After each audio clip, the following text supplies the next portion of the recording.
Everyone just thinks about. In 1989, the wall started coming down, and when the wall fell, the Soviet Union fell apart. And in 1991, the Cold War was officially over. At least that's what they tell us. Okay? So, today though, we can't travel freely. So when I was in the Air Force, when I was in Berlin, I could travel freely between East and West Berlin without any problems. As long as I was in uniform, I could walk because we had a status of forces agreement. Of course, during that time, there's a lot of tension between the United States and the Soviet Union. And the big thing about the Cold War is that at no time during the Cold War did the United States and the Soviet Union have direct conflict. Yes, we had conflicts where U.S. pilots flew against Soviet pilots in Korea, Vietnam. We had those, but there was never a direct conflict, thank God, between the two nations, because that type of a conflict probably would have escalated to a nuclear conflict. So during the Cold War, one of the big things was the development of the technology to include nuclear weapons and aircraft technology. So we're going to start with this F-89 here. It's not a very pretty airplane. I mean, you know, look at it. It kind of looks like a scorpion with the tail sticking up right there. But this airplane is the first airplane to ever launch an air-to-air nuclear weapon. So at the end of World War II, when the Cold War started, of course, we were still knew how we fought World War II. When we were bombing Germany, we had hundreds of bombers going over in formation, dropping bombs over the cities in Germany. And we really thought that if we ever got into World War III, that the Soviets would come up over the North Pole, over the Arctic, come down across Canada and Alaska, and come into the United States. And of course, to defend against that, you can either build a lot of aircraft, or you can build aircraft that have weapons that are very capable of taking out a large number of aircraft. One of those ways is by using an air-to-air nuclear weapon, such as the AIR-2A Genie that you see on here, the white rocket. So those are air-to-air nuclear weapons designed to take a lot of aircraft out of the sky at once. Now, one of the problems with airplanes like this is that radar systems are still in their infancy. So in order to control the radar, I have to have a person in the back to control that radar to tell the pilot how to get to where they can effectively use their weapons. Well, advances in that and nuclear weapons is what the Cold War was all about. So we're going to see how some of those advances were made as we go through. So to start with, we're going to take a look at this Mark 41 thermonuclear weapon. So does anybody know the difference between a thermonuclear weapon and an atomic bomb? Okay, so a thermonuclear weapon is a hydrogen bomb. Okay, it's commonly referred to as a fusion weapon. So there's two different types of nuclear weapons. There is a fission weapon, where you take a piece of radioactive material such as plutonium, then you have a non-critical ball that is surrounded by explosives. The explosives detonate in a certain sequence, and that causes that non-critical element to go critical, at which point it releases a lot of energy in the form of a nuclear explosion. The other way is to take two pieces of nuclear material, non-critical, fire one at the other down a barrel. When the two meet, they go critical, release a lot of energy. Of course, that's a very simplified explanation of an atomic weapon. But there is another thing you can do to make that fission weapon turn into a fusion weapon, and that is to add another material such as deuterium or tritium around that explosion like you would have in here, which is a radioactive gas that when that fission explosion occurs, it causes the fusion to occur, where the hydrogen is now being fused together with, hydrogen atoms are being fused together to create helium. And it burns at the heat of the sun. So that is what a fusion weapon is. It operates at the same type of heat that the sun operates. Of course, weapons like this, fusion weapons, are getting large. They're getting very big, like the one you see here. So we were building very large aircraft to carry those weapons, such as the B-36 that you see here. The B-36 is the largest aircraft we have on display here in the museum. It is not the largest aircraft ever built. There are larger aircraft, but it is the one in the United States that has the longest wingspan of any other aircraft. In fact, a C-5A Galaxy's wingspan is about 7 feet shorter than this aircraft's wingspan. The C-5 does have a larger wing surface area, but the wings are not as long. Well, if you look at this wing and you go from the fuselage out to the end, the length of that wing from the fuselage out to the end is 120 feet. Well, it's just shy of 120 feet. So why is 120 feet important to those of us that study aviation? Anybody want to take a guess? Wright brothers, yes, their first flight was 120 feet long. So imagine that, from the distance from that side of the airplane out to the edge of the wing. Not even the distance of the whole wingspan. That was how far the Wright brothers first flew. Of course, airplanes like this, they had to stay airborne for a long period of time. So this airplane had two different types of missions. One that lasted for 12 hours, followed by one that lasted for 24 hours. Because after that period of time, the airplane had to go into maintenance because the aircraft were very difficult to keep operating. So you've got this large airplane designed to carry these large weapons. We now have aircraft that are interceptors that we think are going to be coming over the north. Of course, we are making advancements all the time when we start making aircraft such as the F-94 right here. F-94 is a classic example of the conventionally armed aircraft that would have been flying during that time. So I have a radar system in the front, I have a radar system operator in the back. Radar system operator is telling the pilot how to get to where the target is located. The pilot flies the airplane to within 500 yards of the target, and they release their weapons. Of course, the weapons are all unguided. They're 2.75-inch rockets. They have the explosive power of the same as a 70-millimeter artillery shell. So you've got these aircraft right here flying unguided weapons, but they are guided to within 500 yards of the target, but they require two people. So now imagine your training costs. I've got a lot of aircraft because I'm trying to defend against bombers that we thought were going to be coming over the North Pole and coming down over Canada. So I've got a lot of aircraft, and oh, by the way, I got two people in each one. So now I've got twice the amount of training. So costs are starting to escalate. So we had to look at ways of doing it better. One of the first things we did is we partnered with Canada under the North American Treaty, North American Air Defense Treaty called NORAD. And we fly together with the Canadians all the time to protect the North American continent as part of NORAD. So here is one of the few aircraft that we have on display here that was part of NORAD that was not a U.S. designed or built aircraft. It is a Canadian Avro aircraft, the CF-100. Well, between the Canadian aircraft and the United States aircraft, we formed alliances that would allow us to protect the continent. And when I was serving in the Air Force, we actually would go to Canadian bases, operate from Canadian bases. We would teach them how to turn and service our aircraft. so that should something happen and we got into combat and the aircraft had to land in Canada, the Canadians could fix our aircraft. And we did the same with theirs. They would send their aircraft down to our bases. We would train with them. We learned how to refuel and rearm their aircraft so that we could put them back into combat should the need occur. So we've got NORAD, but we still have aircraft that are a little bit difficult to operate because of the amount of training that's needed and the complexity to operate the aircraft. And of course, the weapons are unguided. Then there's the venerable F-86. Now the F-86 was around during the Korean War. It's a very heavily used aircraft. In fact, it is the one aircraft that had the advantage over the MiG-15. Now, depending upon the time and who you ask about the statistics, it was either somewhere between a 2-to-1 to an 8-to-1 advantage. Realistically, it was probably more 4-to-1 toward the end of the war. But this is an F-86, but it's a highly modified F-86. It's the D model F-86. And this is the first improvement that we have now in the electronics, because this aircraft is the first aircraft to have a fire control radar system. Now, fire control radar system means that the radar system has a computer connected to it, and that computer can fly the aircraft. So now you've got an airplane with a single seat. Pilot only has to point it toward the target. The radar connected through the computer system will fly the aircraft to within 500 yards of the target, lower the missile bay door, and fire those unguided weapons at the aircraft. So we've got better control, but we still have unguided weapons that are going to the aircraft. So we now have the types of aircraft that are defending the United States, and it wasn't until the late 1950s, early 1960s that we started introducing guided weapons into the mix. And we'll see some of those as we go through our tour. Before we go on aircraft, how many people have seen the television show NCIS, Naval Criminal Investigative Service? Okay, we got a few.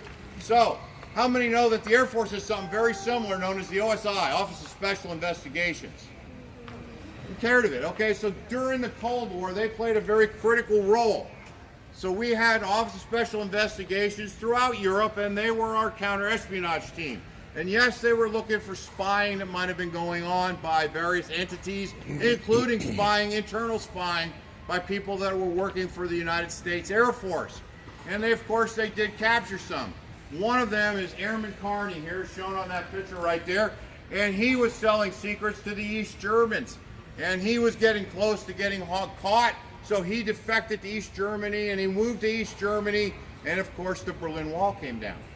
So the Berlin Wall comes down, and now it's just one Germany. So the OSI goes in and arrests him. Of course, he's an East German citizen now, and you know, he comes back to the United States, serves time at Fort Leavenworth, he gets released. Well, there is no more East Germany. So he applies to go back to Germany. You know what Germany told him? No, you can't. So I don't know where he is now. He is probably a homeless person living somewhere in the United States. But we're going to go on through this exhibit. If you get time to come back, read some of the signs. I'll tell you a little bit about the OSI and how they operated both during the Cold War and even today. They trained very closely with the FBI and Naval Criminal Investigative Services for the roles that they do. So now we've got aircraft, fighter aircraft, and like the F-86 you just saw, here's another version of the F-86, but this one is kind of weird looking. Notice how it has guns painted on the side, but also bulges on the side. So it has no guns. In fact, where the guns were, its panels now have ballast weight inside there, and behind them are cameras. Now these are cameras that are 1950s technology, because this aircraft flew in the end of the Korean War and also in 1954 and 55 throughout North Korea, China, and the Soviet Union. And what makes this unique is that it was modified in the field with cameras. And these are cameras that were manufactured by Kodak Corporation and film manufactured by Kodak. How many people here know what film is? Oh, most of you probably know what film is, okay, looking around here. But anyway, it carried those films, and the aircraft was used for high altitude reconnaissance. Fast moving aircraft, high altitude, take photographs with a camera from about 50,000 feet. Well, this aircraft was originally only designed to go up to about 48,000 feet. And it also produces contrails. Jet engine technology at the time produced a lot of black smoke coming out of the back of the engine. So that's like something pointing right at you. Here's my target, here's your target, aim right at it. So what they did was they tuned the engines up and made them run hotter. So the engines are now running hotter so that they can not produce that black smoke. Of course, that made the engine susceptible to coming apart in flight. So the pilots didn't know if they were going to be able to make it to the end of their flight or not because the engines are not operating normally. The other thing that they had was they have a problem with contrails. Those are the white smoke that you see coming off the edges of wings. It is water that is condensing because of the humidity in the air going through the vortices of the aircraft. Well, the way to get around that is to change altitude. And with the increased power of the engines, and the pilots found that if they put their leading edge flaps forward about 7 degrees, they could take the aircraft all the way up to 54,000 feet, which now allowed them to fly over various places really fast, take photographs. But what's really amazing is the type of photographs that they got in the 1950s. So if you come back here and take a quick peek, you can see an airfield in China and an airfield in the Soviet Union, both photographs taken in 1954 with cameras off of this aircraft. Pretty good resolution considering the 1950s. So here's an airplane being refueled. I can see people walking out to work on these aircraft. All that can be seen. Imagine what we have today. I'm sure many of you have seen Google Earth, and you can go out and look at your homes or wherever you live, you know, from the sky and look down, and really it's much better resolution than this. But this is 1950s, before the days of all the digital enhancement. Pretty clear photographs that were made using the camera technology from Kodak. So as we move along, and for those that are interested in the fourth building tour at 3 o'clock, I will take you right to the tour so that you will be able to get there in time to see the tour there also. So reconnaissance is more than just photographs. We have other types of reconnaissance. Weather, for example. Very important to know about the weather if you're going to go into combat. So based off of the B-29 airframe of World War II frame, we build aircraft such as the WB-50 right here. Now this is a B-50 bomber that has been modified to do weather reconnaissance. So like the Hurricane Hunters, this type of aircraft would be used to fly into weather areas in order to determine the barometric pressure inside the eye of a hurricane, for example. But this can also, so if I can sample for the weather, what else can I sample the air for? I can sample. Go ahead. Water. Water, sure, that's part of weather though, but I can sample for radiation. I can sample for nuclear tests. So what we would do is we would fly these over the Soviet Union and sample the air in order to determine what type of materials they were using in their nuclear weapons, as well as what the potential yield of those nuclear weapons might be. These aircraft, we actually lost 3 of these over the Soviet Union in the Cold War and couldn't even talk about it until just recently. So you can look up on WB-50s, 3 of them were lost, and their air crews, their families were told that they were lost in training accidents, when in reality they were lost sampling air over nuclear detonations to help determine what types of materials and what yields the Soviets' nuclear weapons were. Do they know the truth now? Or? Yes, yeah, that was released. That's the only reason I can tell you about that. You can actually find it on the internet now. It'll tell you the tail numbers of the airplanes. It'll even tell you the names of the crew that were on the aircraft that were lost. So we've got large aircraft now that are flying and potentially fighting in combat outside of the confines of the North American continent. So how do we protect those large aircraft? Well, we need long-range escort fighters. And of course, in World War II, probably the most known escort fighter is the P-51 Mustang. Well, the P-51 Mustang was then used to form the basis for this aircraft, the F-82 Twin Mustang. And a lot of people say, well, it's 2 Mustangs tied together. It's really not. It is a newly designed aircraft based on that airplane. This airplane right here is a record holder. Sam Cooke. Wasn't he a singer from the 1950s? Yeah, that's what I thought. Yeah, okay.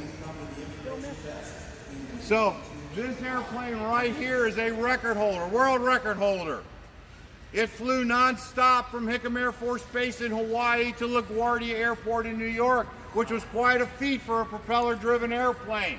It wasn't until the 1990s when Dick Rutan and Jeannie Yeager did the same thing and flew around the world. Well, this airplane started out with some problems. First, the weather kicked in. You know, it was Hawaii. Sometimes you have monsoons there, so they had weather delays. Then when they were getting ready to go, they had some instrument problems. They got those fixed. They took off 2 days later than they wanted to, but they finally got airborne right after they take off. They're out over the Pacific Ocean. Again, they have instrument problems.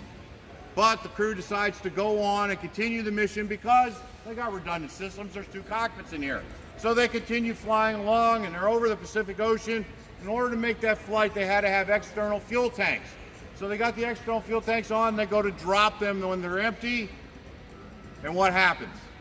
One stays on. So now you got one wing with more drag than the rest of the airplane. Uh-oh. So that is a problem because we didn't have autopilot in here, so now you've got What the if pilots. you just turn... Wait. Oh, wait, never mind that one. So they decided to continue. And luckily they did because they made it all the way to LaGuardia and they landed. But when they landed, they only had 60 gallons of fuel left, which is about enough to go to one alternate airport because that was about enough time for 30 minutes of flight in order to find one other airport. So you got this airplane here, and as part of it, not only is the aircraft historic, but this is the clothing that one of the crew members wore on that flight.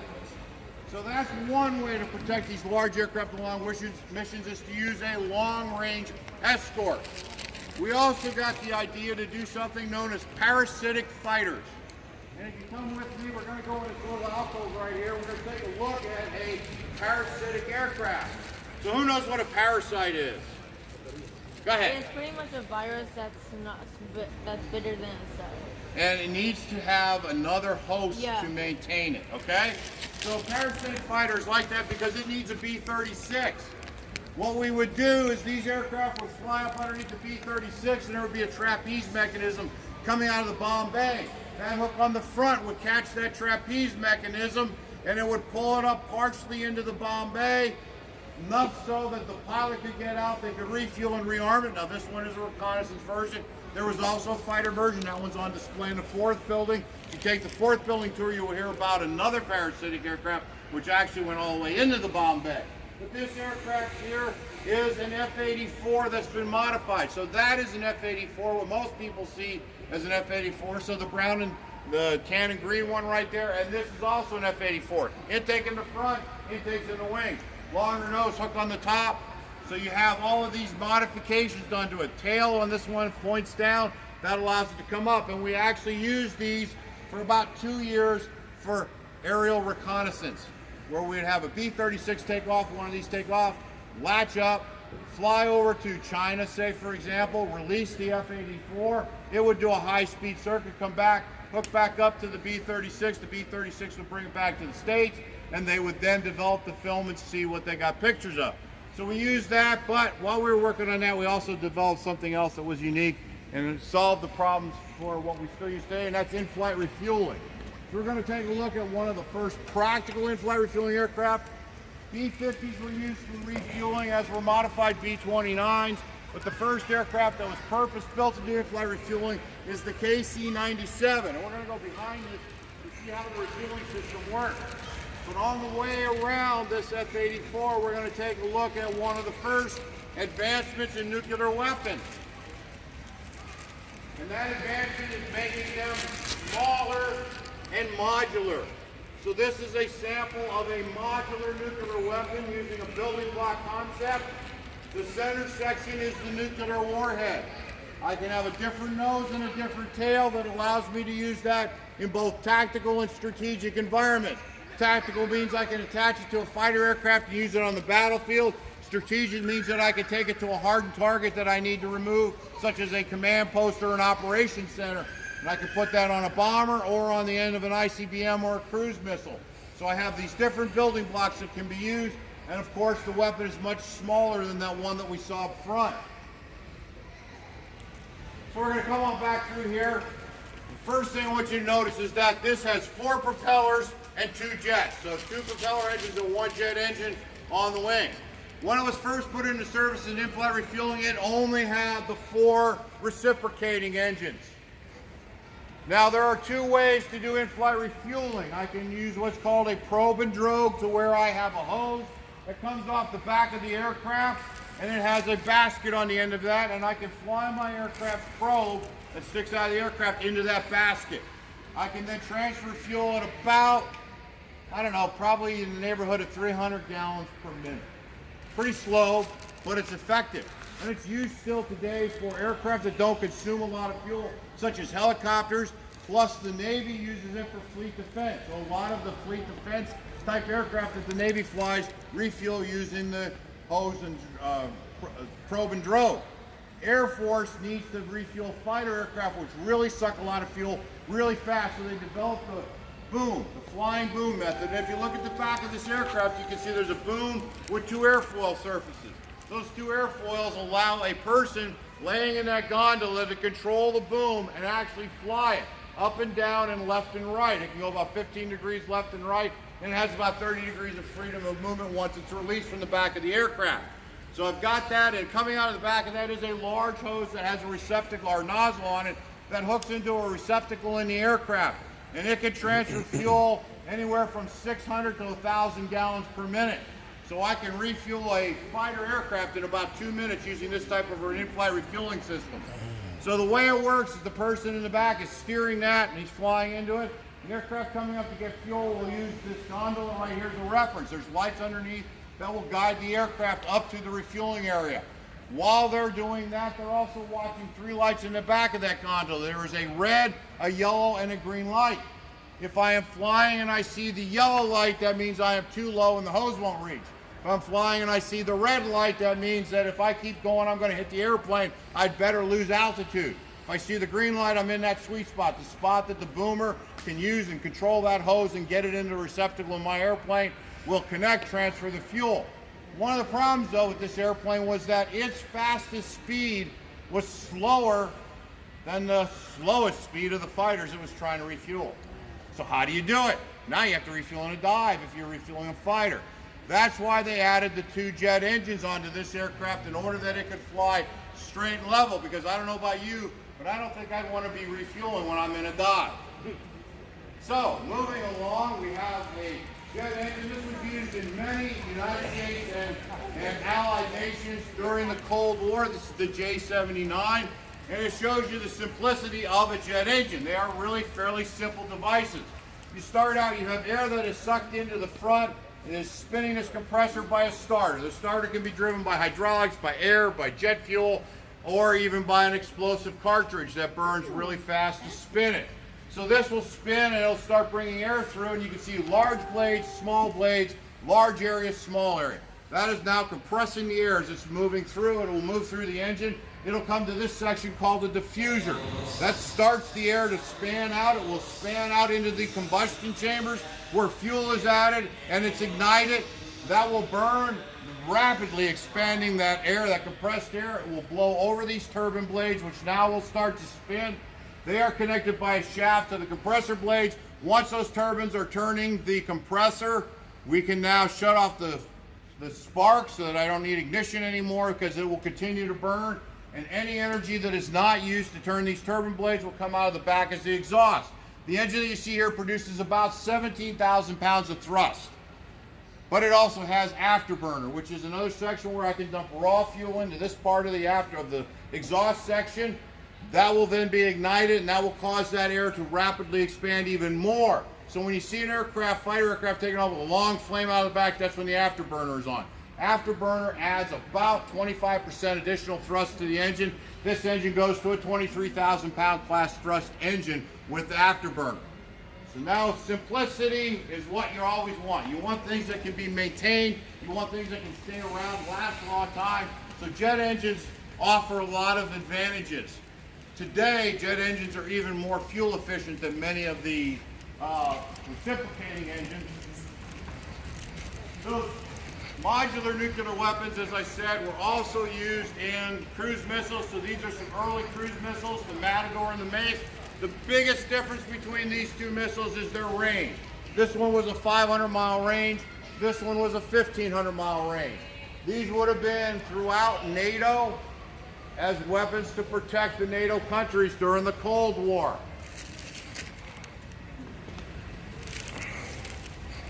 Sorry, my throat's getting dry. I've been here all day.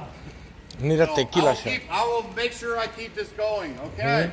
So now, we come to an aircraft that has no skin. You can see a fighter aircraft. Again, we have another F-86 right here. The F-86 has got its skin off. You can see inside. And you know, fighter aircraft are very densely packed inside. There's a lot of equipment. So if you look in the nose, you can see some oxygen cylinders. Behind that, you see the guns. You can see where the ammunition is stored. Right behind that, you have a fuel tank and another fuel tank. The wings are filled with fuel. Coming on back, you have all the hydraulic and electrical systems. You also have the engine that goes back there. Skin can be taken off of this aircraft because it is of an older design. This is the type of a design that has major structural members that hold support all the way to the aircraft. Today, on today's aircraft, if I tried to take off the skin, the airplane would fall apart, because we use what's called semi-monocoque construction now, which is a way of building aircraft where the skins transfer all the loads instead of the internal structure. So that allows us to do more and make aircraft that are more maneuverable, because I got rid of those single spars and hinge points that were on the wings that will cause high-speed aircraft to do funny things. But you can see how densely packed it is. So when I was in aircraft maintenance, imagine I would have to reach up inside there places I couldn't see and try to replace some of those components. So today we're trying to get away from that. So those are some of the advances we're making today, is getting rid of that. The next aircraft that we come to is another world record holder. This aircraft won the Bendix Trophy for flying from Los Angeles to New York at 1,200, I think it was 1,210 miles per hour average speed. For a bomber, that is moving right along. This has 4 of those J79 engines that we saw with afterburner. Some of the unique things about this: the ejection seat was a capsule. It actually enclosed the pilot, allowed them to eject at supersonic speeds. It also has a huge fuel tank underneath, because the wings, although they held fuel, they couldn't hold much because they weren't stressed for that. So while you had fuel in the wings, most of the fuel is in that tank underneath. Above that tank is another tank that is actually the bomb bay. That's where the nuclear weapons were stored. So how do I drop my nukes off of this airplane? I have to first get rid of that external fuel tank in order to drop my weapons. But the other thing about this, if you look at it, is how does that nose landing gear retract? I got to retract as soon as I take off. I can't get rid of the fuel tank. I can't go backwards because it would hit the fuel tank, and I can't go forward because it would be up in the radome. So how does it work? It's another marvel of engineering. So I have a pivot point right here on the gear.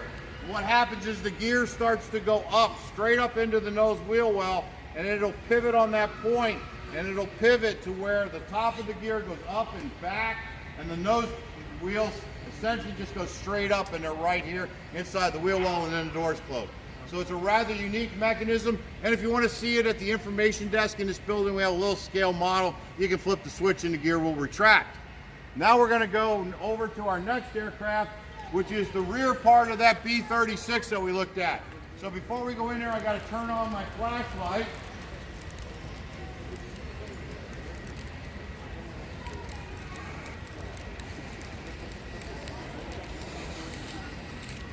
So from the back, you can see that this aircraft had 6 reciprocating engines. The largest reciprocating engines ever in use on a United States aircraft. They were Pratt & Whitney R4360s. It also has 4 jet engines, 2 underneath each wing. All of these engines use the same fuel. That was kind of a unique thing for this, in that they only needed to refuel with one type of fuel because the engines were tuned to operate off of what's called avgas, 115, 145 octane. But the aircraft had to stay airborne for 24 hours, so it typically flew with a redundant crew. And there were places on the aircraft to rest, and one of the places is in the back aft compartment.